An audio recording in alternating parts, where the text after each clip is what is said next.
Hi all, today we're going to have a look at a video by The Controversy 7. He claims in the title that if I watch this video, I'll realize that atheism is a huge satanic lie. This should be fun. The original video is close to 20 minutes long with 3 ads in it. I'm going to cut parts out, but I'll leave a link in the description for those of you who want to check out the original for yourselves. I wanted to reply to this video because the creator has over 100,000 subscribers, and at the time of this recording, his video had 494 likes and 43 dislikes. So yeah, I felt like this video was ripe for a little pushback. Let's jump on in. Most people, why do they say that they do not believe in God? No reliable evidence? Well, the first thing that people are going to say about the whole existence of God is they say, well, we have no proof that God exists. Bam!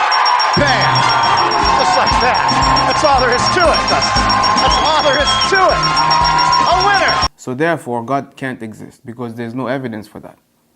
Oh man. You were going down the right road and then skidded off in a spectacular theistic fashion. Most atheists don't say there is no chance of a God existing. They just see no evidence of one, and so there is no reason why they should believe in its existence. You're the one making the claim that your particular deity exists, so the burden of proof lies with you.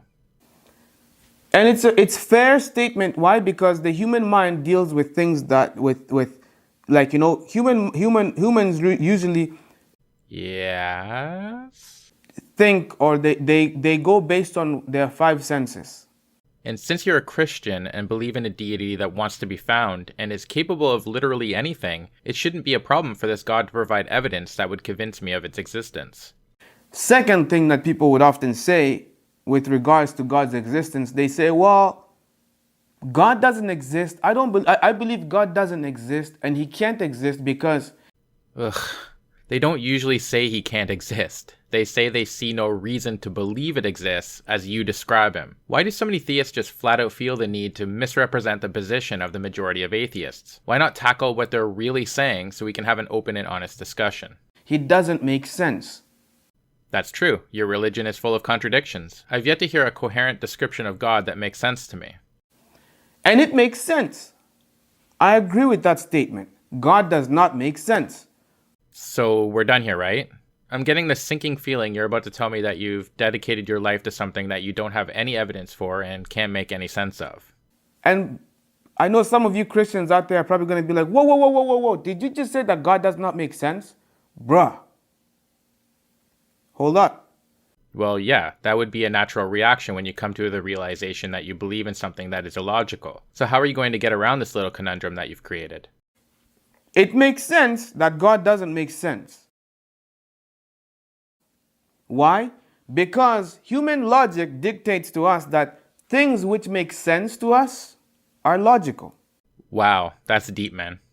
Therefore, it's easier to accept things that make sense to us, things that we can wrap our minds around. We can easily comprehend it. It makes sense. Boom, you got my vote.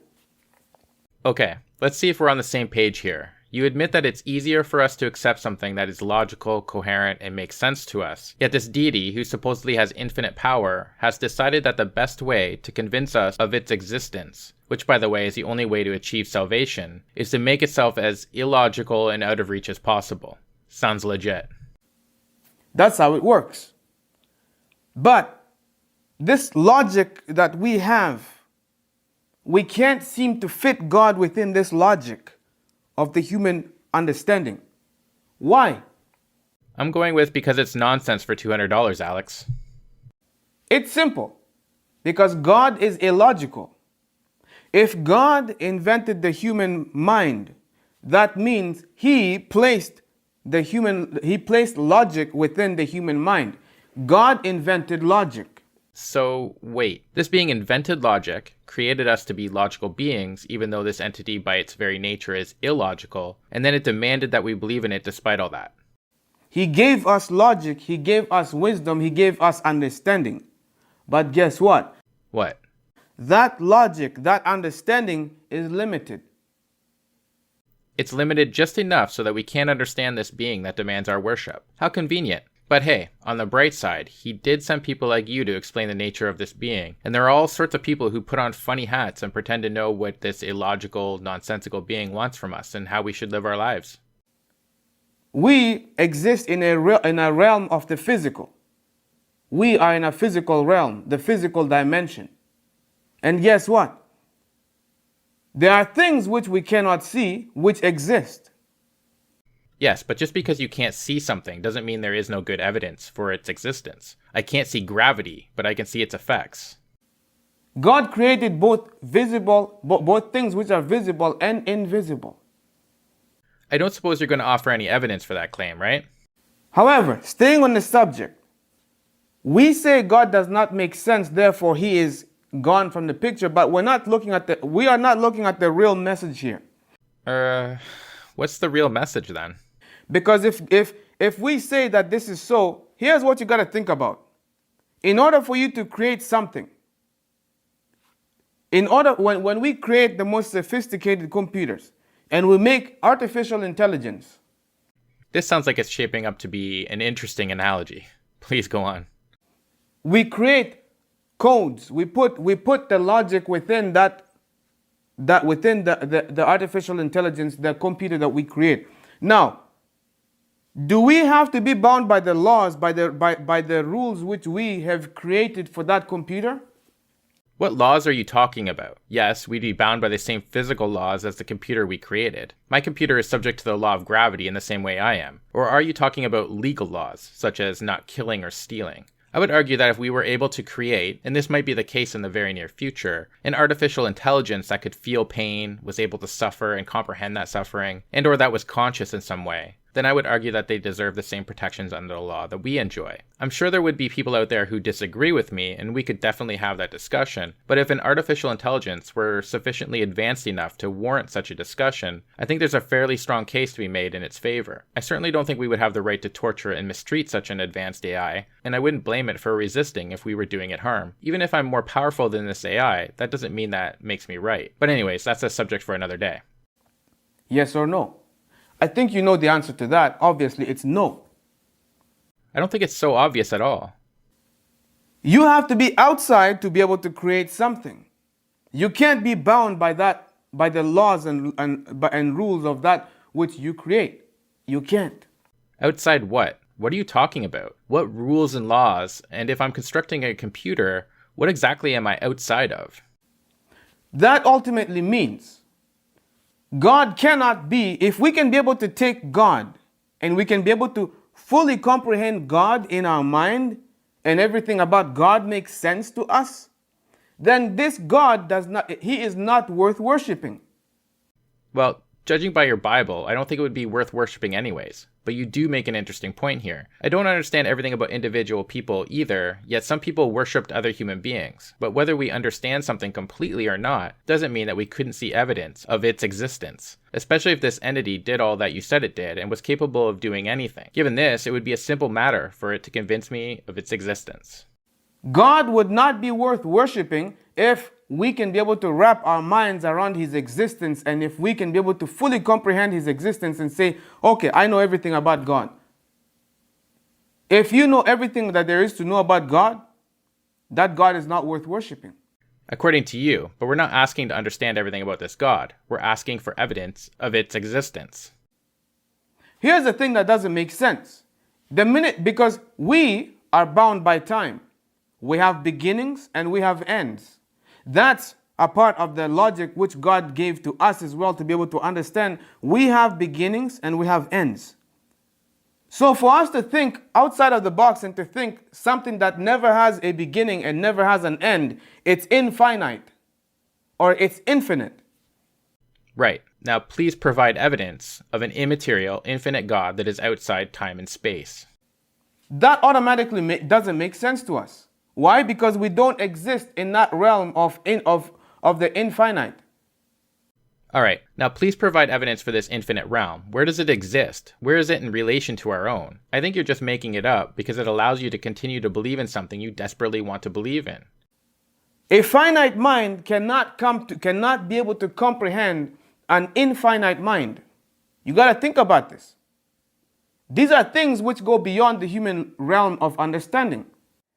Yet you're trying to understand it and explain it to us right now. If this being can't be understood, is outside of the material realm, and doesn't interact with the physical or leave evidence for its existence, I see no reason to give this being a second thought. Why should I worship it? Why would I want to?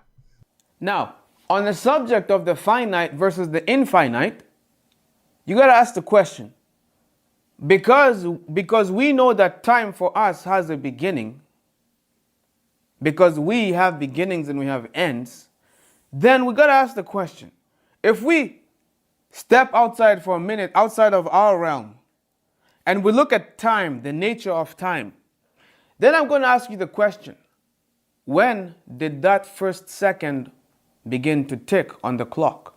To measure the time that first second ticked on the clock, you'd have to use time. By asking when, you're asking for a measurement of time, which wouldn't exist if time didn't exist. You see the problem? To be outside space and time makes no sense. You're basically saying this being exists at no time in no place. So you're saying it doesn't exist. You got to think about this. When did the first second begin to tick on the clock? It never did. It never had a beginning.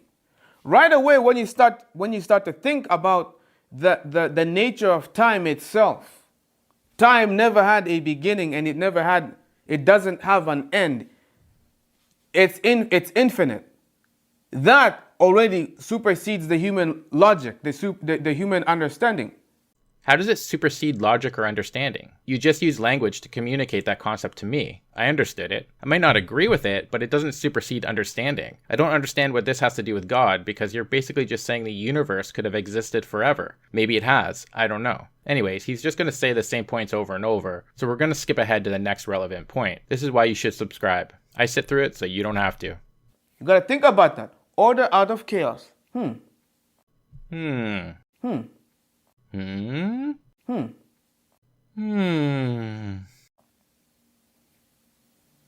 That is the Masonic law.